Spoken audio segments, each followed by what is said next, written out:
এখানে থাকা চলবে না। অনেকগুলো গাছ ঢুকে পড়েছেন, দয়া করে একটা গাছ আমরা যারা সামনে বসে আছি আমরা করে এই জায়গাটায় ক্লিয়ার করছেন। সকলকে ধন্যবাদ। সবাইকে আর একটা হাত তুলতে হবে, হাত তুলার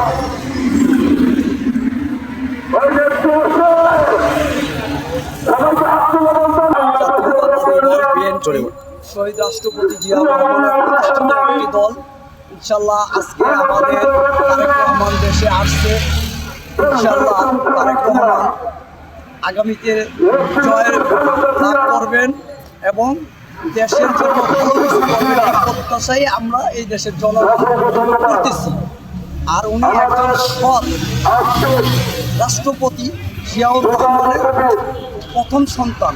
আমরাও চাই জিয়াউর রহমানের কার্যকলাপ, জিয়াউর রহমানের যে রাজনীতি ধারণ, এগুলো সুন্দরভাবে পরিচালনা করে আমরা এই আশাবাদী তার কাছে। ধন্যবাদ।